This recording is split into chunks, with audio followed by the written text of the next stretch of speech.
Nora is a diligent young man who has always aspired to be an explorer, but because of his failure and unfortunate lack of competence, he was only ever able to pick up one fundamental skill: parry. Even as a little child, Nora was a dedicated worker who would go above and beyond to support his mother, who was ill at the time. He is going to take the goats up to the hills to feed them for the day after giving her a cup of water, but not before his mother cautions him not to walk beyond the rocks that have been set out, and Nora swears to be cautious. He adds that he will also have some wild rabbits for dinner. His mother is pleased to have such a good child, but she knows she won't be around for long, so she calls Nora back to her and, as she wipes the dirt from his face, apologizes for not being able to be of any assistance to him as his mother. She also asks Nora to live his life as he wishes to after she is gone. While Nora was preparing supper that evening, he discovered to his dismay that his mother had died as he went to give her some soup. Although Nora is devastated by this, he chooses to carry out his mother's last request and spend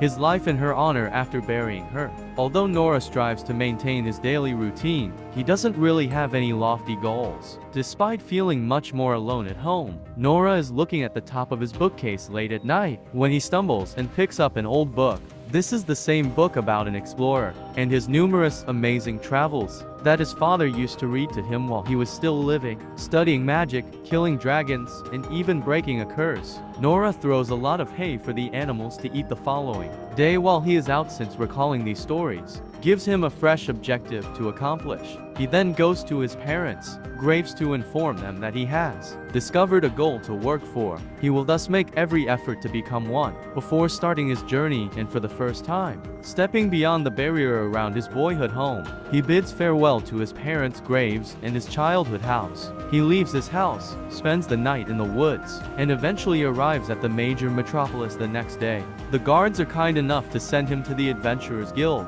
When he approaches the city gates to inquire about its location, the scene that greets him when he enters the gates astounds Nora. He had never seen this many people in his entire life, and they all reside in the same location. When Moore runs across an explorer while strolling around the streets, his eyes brighten even more as he recalls why he came here in the first place. When Noor finally makes it to the Adventurers Guild, he is eager to fulfill his ambition. However, the buff receptionist tells him that he is too young to be an adventurer and that he should go home before his parents worry. But because both of Noor's parents are dead, the only thing Noor can hope to accomplish is become an adventurer. The receptionist approaches Noor and explains that he can become an explorer because he now has a greater understanding of his predicament. He is younger than most new adventurers, but he won't stop him if he truly wants to. The receptionist has one need, though. It doesn't matter if it's magic, archery, or swordsmanship. Noor just has to master some practical talents. To achieve this, he must first attend a training school. Noor goes straight to the training school since he is upset over being given a chance. When he reaches the gate, he resolves to learn how to wield a sword because, according to the narrative in his adventurer book, the adventurer killed a dragon with a single blow. As he practices, a random background figure reveals Noor's secret ability, starting his training arc. When Noor notices this, he is just inspired to put in even more effort. But by the time a few months have gone by, every other background character has developed their skills, and Noor is the only one who is unable to make anything noteworthy happen. When the teacher finally instructs Noor to stop, Noor begs for a little more practice time, but the instructor assures him that no amount of time will help him become proficient with a sword. Noor has been practicing for months, and although it is regrettable, he should stop wasting his time, since if he hasn't acquired a talent by now, he probably won't. He has only been able to learn how to parry assaults throughout this period, because his talent could be elsewhere. The teacher suggested that Noor seek a different line of work. Despite his disappointment at not being able to become a swordsman, Noor follows his instructor's advice and enrolls in a different training school to learn how to become a warrior. However, despite months of intense training, all Noor has managed to achieve is a slightly improved physique, since it might endanger his health. The teacher cannot let him to continue training in this field. Noor continues to persevere and attempts to become a hunter, but even that fails as he smashes every bow he attempts to use. Noor continues to experiment with numerous careers, but regardless of what he attempts, he is eventually forced to confront the fact that he lacks any talents at all and can only ever master the weakest skills. He goes back to the Adventurers Guild to inform the receptionist of what transpired, and he finds it inconceivable that Noor attended every training school in the city for 3 months without learning a single profession. Even while he feels sorry for Noor, he cannot allow him to pursue adventure when he lacks the abilities needed to do so. Even though Noor realizes he lacks the skill for adventure, he is determined to overcome that by working even harder than before. He goes home having failed to accomplish his goals.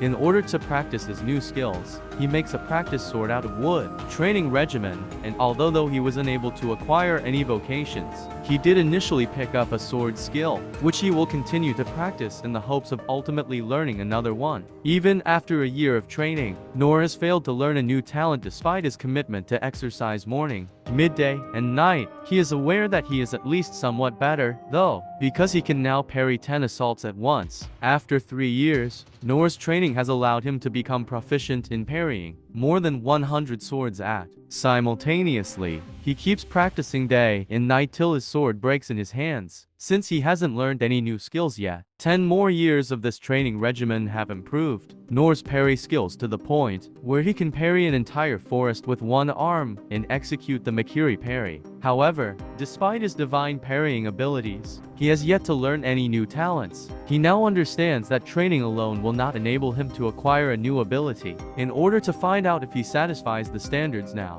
Noor makes the decision to give it one final go to the Adventurers Guild. However, once he arrives and records his abilities, everything else, except parry, is essentially pointless. When Noor responds that these are really all of his skills, the receptionist advises him to check at the training program in order to acquire further practical skills. However, Noor informs her that despite attending every training institution in the city, he has not been able to acquire any practical skills. The receptionist is sorry, but since his abilities don't match the requirements for registration, she is powerless to assist him. Noor knows the former receptionist, who is now the guildmaster, as soon as he emerges from the rear to see what is happening. However, the guy pauses to recall who Noor has become since then. He sits down with Noor and inquires about his well-being once he eventually recalls him. Therefore, Noor tells him all he has done, literally nothing more than training since he last saw the man. Noor was only able to slightly increase his parry skill. Though, after all that training, the guildmaster informs Noor that in order to advance to the E rank of adventurer, he must possess a minimum of 2 practical talents. He cannot, however, become an E rank adventurer because he does not fit that requirement. That does not, however, imply that he cannot pursue an adventure, since you just need to have 2 functional brain cells to be at a rank lower than. Noor is thrilled to learn this, but the good master informs him that there are restrictions on this level, which include the inability to go on any tasks that require him to fight monsters or leave the city to collect supplies. This limits him to missions, which are essentially random chores that nobody else wants to complete.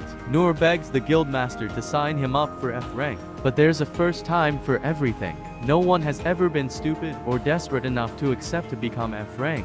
Noor is so adamant that the guildmaster offers Shiman F rank license, even though he doesn't believe it's a smart idea. Using his muscular ability to carry a ton of items for delivery, Noor is ecstatic and rushes out to do his first assignment. He finds it extremely satisfying to employ the remaining weak abilities to assist him in his daily endeavors. Though he still aspires to be more than a glorified errand boy, he is content with his current situation because he has finally realized his ambition of becoming an explorer and acclimating to the people around him, even if it is only F rank. The next day, we witness Noor begin his work as a construction worker by clearing a gutter for an elderly woman by himself. At the conclusion of the day, the construction foreman compliments Noor for all of his hard work because they are well ahead of their regular schedule. Due of him, he does this by carrying a metric ton of cement on his shoulders and making it appear lightweight. But while the foreman speaks, Noor hears something coming from the dungeon behind him.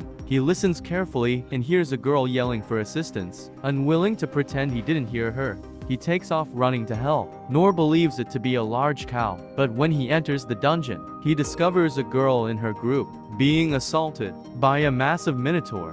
This is the largest cow he has ever seen up close. Thus, when the Minotaur starts to close in on the girl in her party, Nor is taken aback. Every knight makes every effort to protect her, but attempting to flee now would be too late. One of the knights just shoves the princess aside, but in the process, he is sliced in two. Mor attempts to see how the fallen knight is doing, but he cannot have survived the impact because half of his body is missing. The girl is the last knight left, alive after the Minotaur slaughters them all. She is now immobile, so if Mor doesn't act quickly, she will also perish. He takes a boulder to hurl at the Minotaur and lifts a sword. The Minotaur is drawn to this and charges at him, as it tries to strike Mor with its horns. Mor executes a flawless parry and launches it into a random dungeon building. Mor is forced to constantly parry the strikes as the Minotaur stands back up and starts slashing at him with his axe. A single direct hit would kill him, since Mor lacks offensive skills. He is forced to play defense. Normally, a person would just parry strikes to open the door for a counterattack.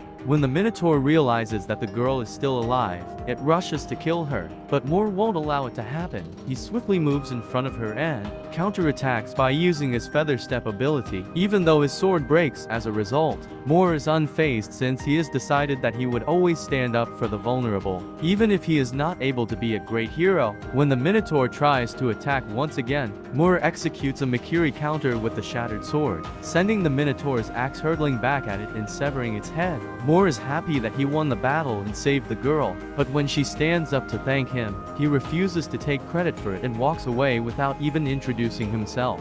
Mor continues to view himself as an unsuccessful explorer. Additionally, he believes that the monster he just defeated was only an enlarged cow. Thus he believes that he still has a lot of training left, if he is still having this much trouble with a cow. Episode 1 ended at this point. Thank you for viewing. To avoid missing the next section, subscribe.